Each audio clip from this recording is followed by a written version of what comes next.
Hi, welcome to my channel. Thank you for stopping by and watching this video. Just a quick introduction. If you're watching one of our videos for the first time, my name is Ruth. I've got a little boy, Jet, who is coming up to 3, and a little girl, Nova, who is 1. Yes, welcome to our channel. First of all, disclaimer, filming a video like this, I am by no way an expert.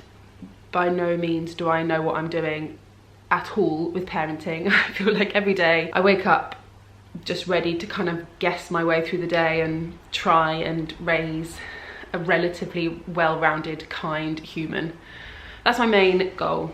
Just raise them kind, and I feel like that's all you can ask for. But I've been quite open on Instagram and on my blog, chatting quite a lot about Jet, my almost 3-year-old's behaviour. So he is turning 3 in May, so in like 2-3 months time. And since when he turned 2, I feel like his behaviour just took this like sudden turn. And I know people talk about the terrible twos. I don't like labelling stuff like that. I feel like sometimes when you give something a label, you then almost expect them to live up to it, and I don't know. I don't like labelling it as terrible twos, but I'm not gonna lie, he turned 2 and it all started. It's also hard because when he turned 2, that's when his sister was born. So I don't know if some of his behaviour was kind of coming from there.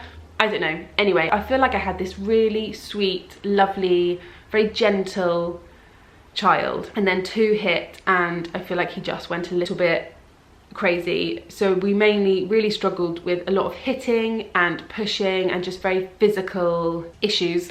So I got to the point where I was completely dreading going out in public. I didn't feel like I could turn my eye from him for a moment. I feel like every child he saw was just a potential punching bag for him. Well, not punching obviously, but a kind of hitting, scratching, push. It was mainly pushing and pulling. He'd just get children's clothes and just pull them over. I laugh now, it's awful.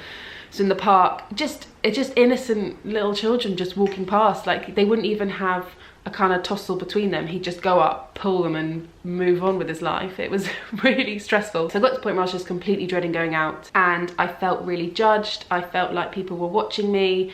I had a few really horrible altercations. There was one time at this sort of play cafe and Jet pushed a little girl, and the mum was just so ungracious with me, made me feel awful, made me feel like I was an awful parent. It was horrible. I've had a few like that where I've just felt so judged by other parents. Because I've been quite open and chatted about it a lot and the kind of process we've gone through on Instagram, I often get questions just asking what we've done, how we've tackled it, have we used any particular techniques. And so I thought I'd just do a quick video of kind of where we're at now, what I've done to try and get us to where we're at now, in the hope that it helps. But please, I promise you, I am not an expert. This is just one mum's experience and yeah, what I've done. So I've written some notes because I turn the camera on and then my mind just goes.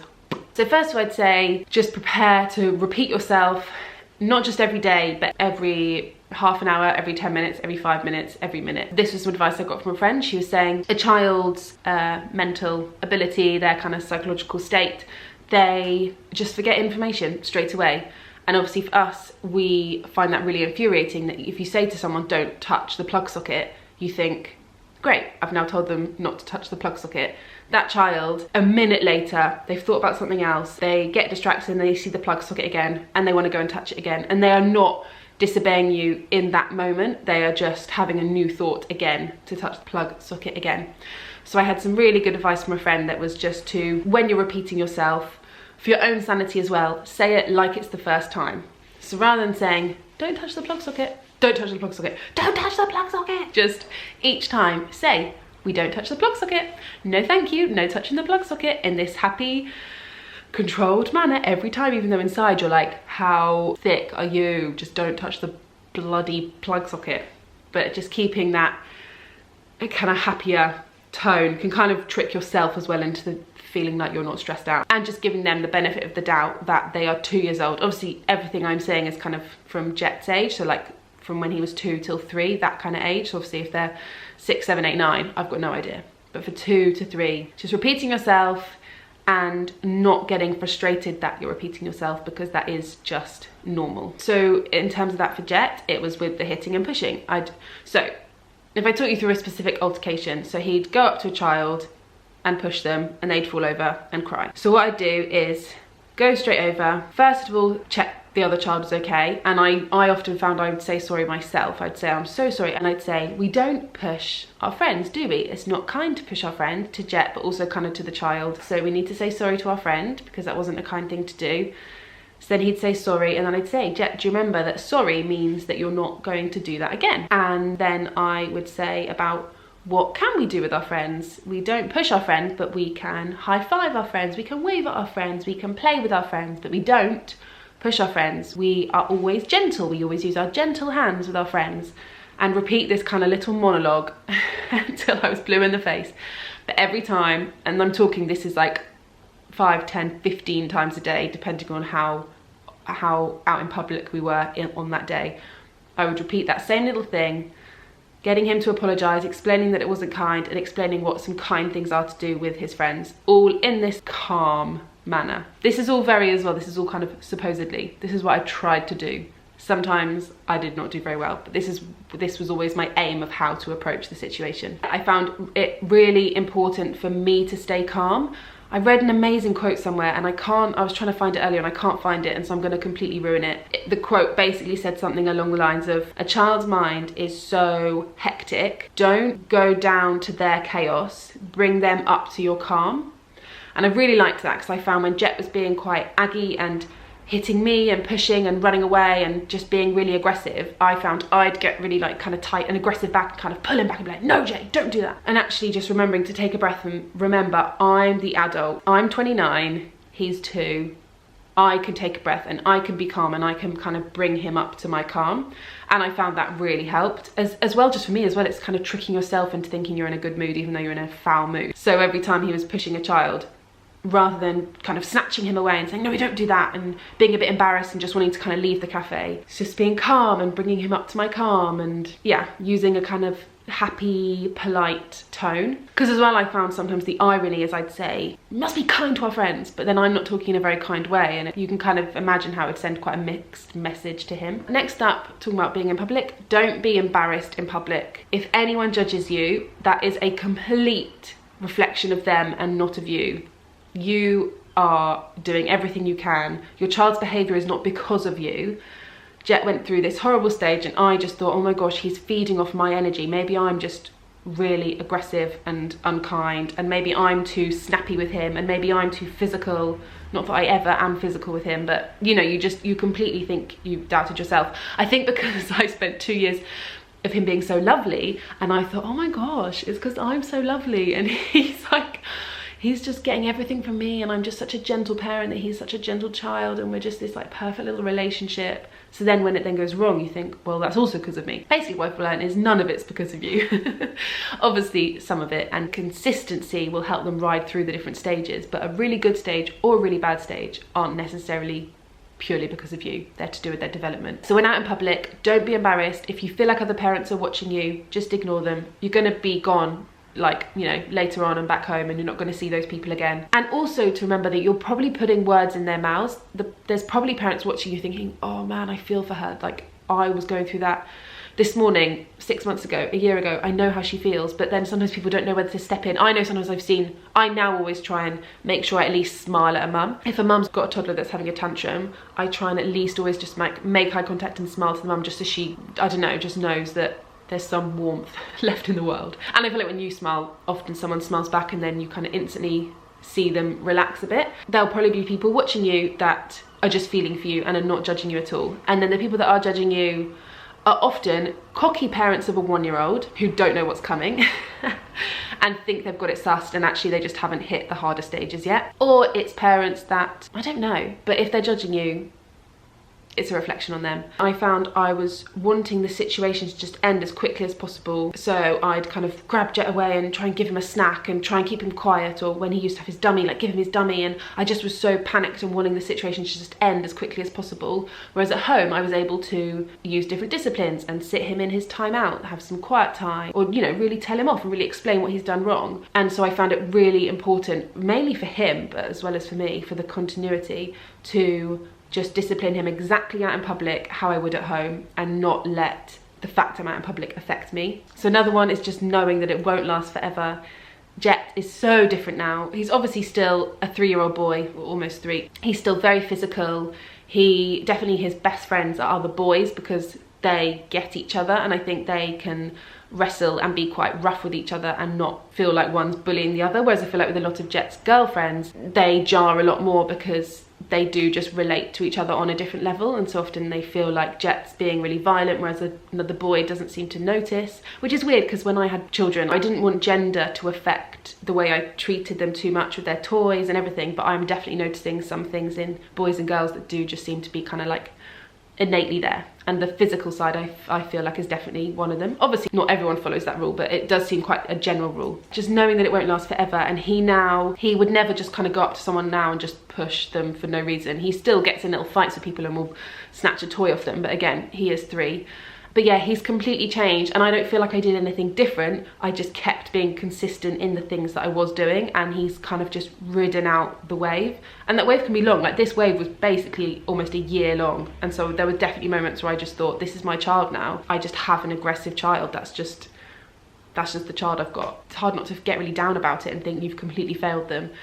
But just knowing that it really, really won't last forever, I promise you, even if it is a year, 2 years, it can feel like so long. They will ride it out as long as you are just consistently pouring love on them, pouring time and attention on them, and just that consistency will help them ride it out. I guess in a way I kind of think about it as like a child is like that. So they like have crazy highs and crazy lows within a minute. You know, Jet's on cloud 9 telling me that he's really into, are people happy? So he's like, are you happy, mummy? I'm happy. Are you happy? And he's very into being happy, but then his shoelace will come undone and then his whole world will fall apart within a second. So his day is just like that, and I find it can make my day like that. And I think the most helpful thing that I've tried to do is try for me to be as much like that, so that in amongst his craziness, I'm just the like constant calm, which sometimes means I leave the room and take a few breaths before I come back in, but just being the constant in amongst his up, down, up, down, up, down. Don't blame yourself. It's not you. In the same way that the good things aren't probably you, the bad things aren't you. It's just their development. I spoke to a friend that does some child psychology stuff, and she was so helpful. And she said that around the age of 2, they're at a really weird stage where they're starting to understand right and wrong, but they also have this impulse that they can't fight. And so in that moment, Jet sees a child and he wants to push them, even though he's understanding in general what's right and wrong. In that moment, the impulse is what takes over, and he just kind of has to push them. In the moment, I was getting so frustrated. Like, we've talked about this so much, like, how can you still not get that it's not right? But then for me, it was really helpful understanding, like, okay, it's literally just scientifical, is that a word? It's, you know, that's where his development is at the moment. He can't fight that impulse, so I need to understand that and kind of have some grace and just, again, explain that it's not kind, explain what is kind, and move on. I think as well, that's another thing, I felt like in front of the other parents, I needed to like really hammer home to him the point, and like just really hammer home how unkind it was and how much we don't do that and how unacceptable it is, because I felt like I wanted them to know that I knew it wasn't right. And again, that's the whole kind of acting in public, how you do in private. It doesn't help banging on about it for 10 minutes to him in that moment. Like, he will learn it, but he's not going to learn it that morning with that one child in particular. He's going to learn it over months and months and months. And so just having the confidence in myself to know that I just needed to explain it quickly and move on, and then distract him. If the incident was over a toy, taking him away straight away and distracting him with a new toy. I think it's just so helpful understanding the stage, understanding where they're at in their development, and that they're just really testing the boundaries. I think when they turn 2, their mental state takes a big leap in terms of like the complexity and what they understand, and right and wrong, and happiness and sadness, and love and friendships. And like, I feel like Jet suddenly understood way more. But within that, I saw the kind of cogs turning in his head, and I saw him clock that he could just say no. And I remember the first time, I can't remember it specifically, but I remember I asked him to do something, and I remember seeing him kind of think about it, and then he just went, no.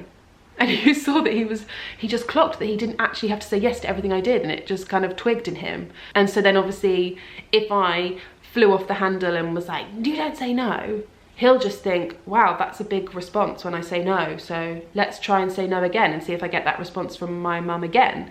And then he does, and so then he kind of keeps doing it. Whereas if I just explain calmly why you don't say no to mummy and made it kind of a non-event, then I feel like it would get boring a lot quicker, and then he'd kind of go through that stage a lot quicker rather than being like, wow, I get an amazing response. I feel like those are my main things. It's just the consistency and not getting down that the consistency might need to be over a very long period of time. Don't blame yourself. Trust that it will pass, and just be as consistent as you can and as kind as you can. And I guess when they're being good, I would absolutely pour praise over him. So even just the tiniest things. If he was kind to Nova, his new little sister, if he was gentle with her for even a minute, I'd praise him for that minute, knowing that I was probably about to change within a second. So just quickly praising him that he'd been so kind and so gentle, and what a lovely thing to do, and showing him how much attention and praise he got when he was being kind, to make being unkind feel less appealing. And one last thing, something I did, like a little mini tiny parenting course at this tots and toddlers group I went to, and one thing they said was the word HALT. And HALT, first of all, is good for you to remember, like HALT, rather than letting the situation get completely carried away.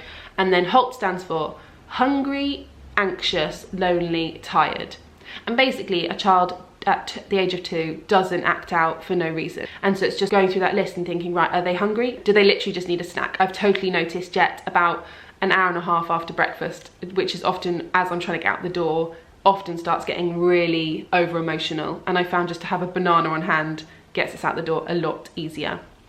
Anxious, obviously, with a lot of upheaval and stuff. And like I was talking to my friend the other day, and she's just been through a big house move, and so then their children are moving schools, and one of her little ones was acting out a bit over some grapes or something in a supermarket. And she was saying that she looked at him and she was like, okay, this isn't about the grapes. The grapes are not what's happening here. What's going on? And then clocking, actually, do you know what? I think he's probably just feeling quite anxious because there's so much change in his life. That's what's going on. And then I think it allows you to have a lot more compassion for them and think, okay, I'm not going to really tell them off about these grapes that they've thrown or whatever. I'm going to clock, actually, do you know what? My child's quite anxious. Maybe they just need to feel a bit safer. And okay, now I need to like set aside some time today to just make sure I'm really just pouring love and attention onto them. Lonely, again, just have they not had much time with you? Tired, you know, self-explanatory. Jet's behaviour can sometimes be the worst pre-bedtime when he's just so tired he doesn't know what to do with himself. I think that's it. I feel like I've rambled on a long time. I hope that's helpful if you're going through it. Again, like I said, I am no expert, but I kind of just wanted to make this video just even so you know that you're not alone. We've all been there. If you haven't been there, you will go through it at some point. And so if you haven't been through it yet and you see a mum that's struggling, just be kind to her, give her some grace. And if you have been through it, remember how hard it was. And again, just smile at a mum that's going through it. Oh, that was it. One more thing. It was actually Henry that thought of this, and it's been amazing. It's amazing how many situations I found could be diffused by just asking Jet if he wanted a hug. And I feel like so often I think he's just acting up because he just hasn't had some attention. And so obviously it's so much nicer to give him attention in a positive way rather than telling him off. And often before bed, when he's losing his mind and he doesn't know if he wants a book and he wants to brush his teeth, but he doesn't want to brush his teeth, and he wants to put his trousers on, but he doesn't want to put his trousers on. Sometimes I just stop and I say, do you want a cuddle? And he always says yes, and we have a big old hug, and then often he's calmer and the whole situation is just instantly diffused. And I feel like it's one of those situations that could just escalate with us both getting more and more stressed and more shouty, and then just a hug sorts it out. It's amazing. I'm going to stop there because I feel like this has already been a very long video, but if you have any other questions or any thoughts or anything, like, please do share them below in the comments. It's always interesting hearing other people's advice and experience, so it'd be great if the comments could be somewhere that people can read other little tips and things. Thank you so much for watching. Please do subscribe if you haven't. We'd love you to join our channel and be up to date with videos that we put out, and yeah, just feel like you're part of our little tiny section of the internet and of the YouTubes. But yeah, lots of love. Have a lovely week. If you're going through a tough time with your child, my thoughts and love are with you. And always make sure you have chocolate and a drink of choice waiting for you in the evening or in the middle of the day. Maybe not the booze, but the chocolate. Lots of love. Peace out.